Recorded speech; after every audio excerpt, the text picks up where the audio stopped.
Hey Apollo team.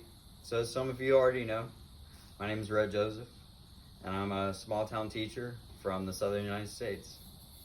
After obtaining my undergrad in psychology at university, I substitute taught for several months and then decided to pursue a master's degree, more specifically a Master's of Arts in Teaching, and go ahead and started teaching full time. I've always known about the crypto space, but only really got involved sometime after last year. And although my income certainly wasn't anything to boast about, what I can say is that I really love my job. Though occasionally struggling to make ends meet, which was stressful at times, but despite the pay, I knew I was in the right career for me. Just getting young people to actually engage in learning, even as a substitute, and seeing them actually grow over the course of the years into young adults, for me, it's the greatest joy in life. I wake up every day knowing that I get to go and make a difference in somebody's life, potentially.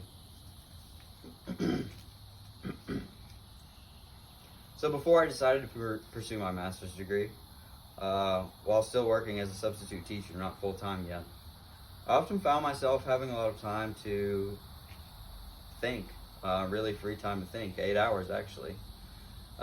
Because on sub days, there are basically two types of days. Scenario A, you stare at the wall for like 8 hours and sort of think about the complexities of life, which sounds nice, but gets old after a while. Or option B, my favorite. Hope there's a whiteboard in the classroom, and start teaching a lecture off the top of my head. I would stare at the wall most days, I would say about 40%, and I would lecture about 60% of the time. Obviously most days I chose the latter, but it started with psychology lectures because that's what I knew off the top of my head. And then I realized, hey wait, I actually know history as well. And then, so I went on to that. Then one day, I must have read a news article about crypto.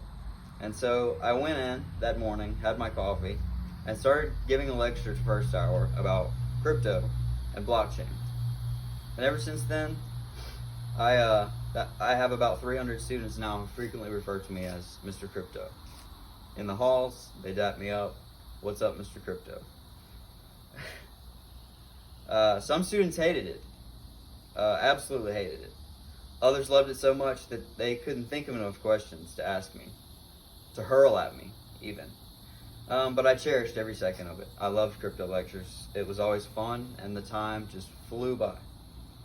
And that's when it finally hit me. I'm going to start a crypto club, I said to myself, and then to my wife, who laughed and retorted, well, how in the world are you going to do that? She said with a playful grin.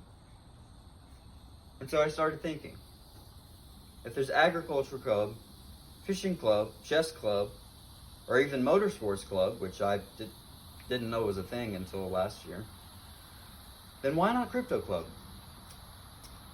But what exactly is a crypto club? My wife tried to ask me this.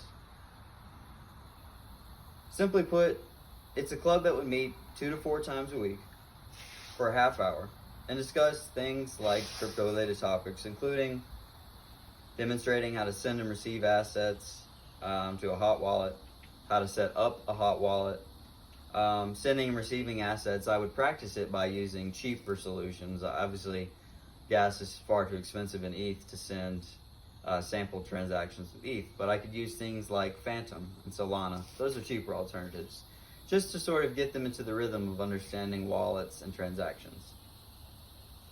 Other things involved in the club would be explaining right from the beginning how Bitcoin was founded, who founded it, what its purpose was, and the precedent that it set for all of the modern coins we see today.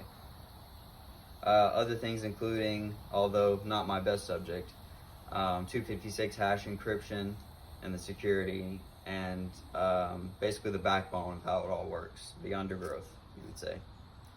But also some of my favorite topics and ones I've explored as a sub while I was working as a sub. Blockchain explorers, dApps such as swaps, DEXs, and centralized exchanges.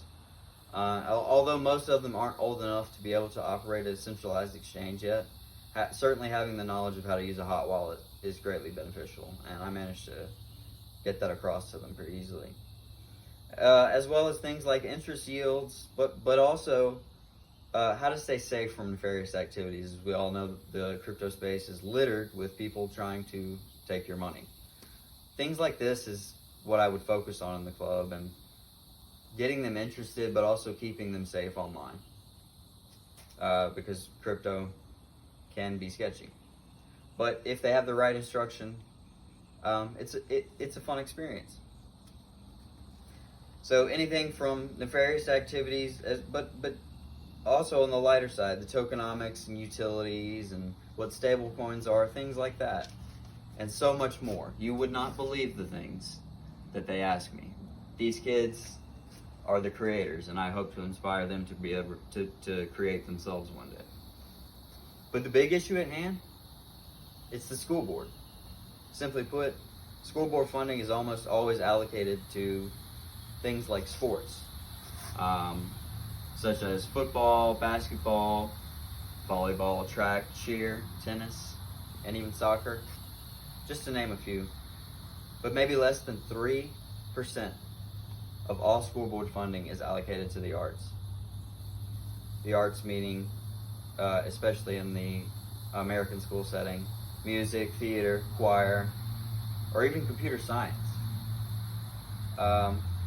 As a musician myself, I played trumpet for 12 years or so. I've had the misfortune of witnessing the fine arts neglect of funding nearly my entire formative years. Simply put, my goal is to change this. Since getting funding from the school board is essentially impossible, I've opted to put my faith into the Apollo community.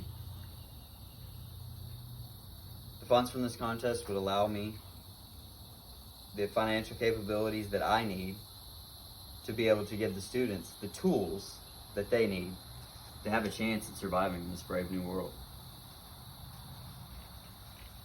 With all said and done, I sincerely hope that y'all join my dream of teaching about cryptocurrency and the personal finance future of cryptocurrency. Teaching has become my life. Crypto, my passion. And inspiring others to succeed and create, my world. So let's change the world together, one student at a time. Thank you, Apollo.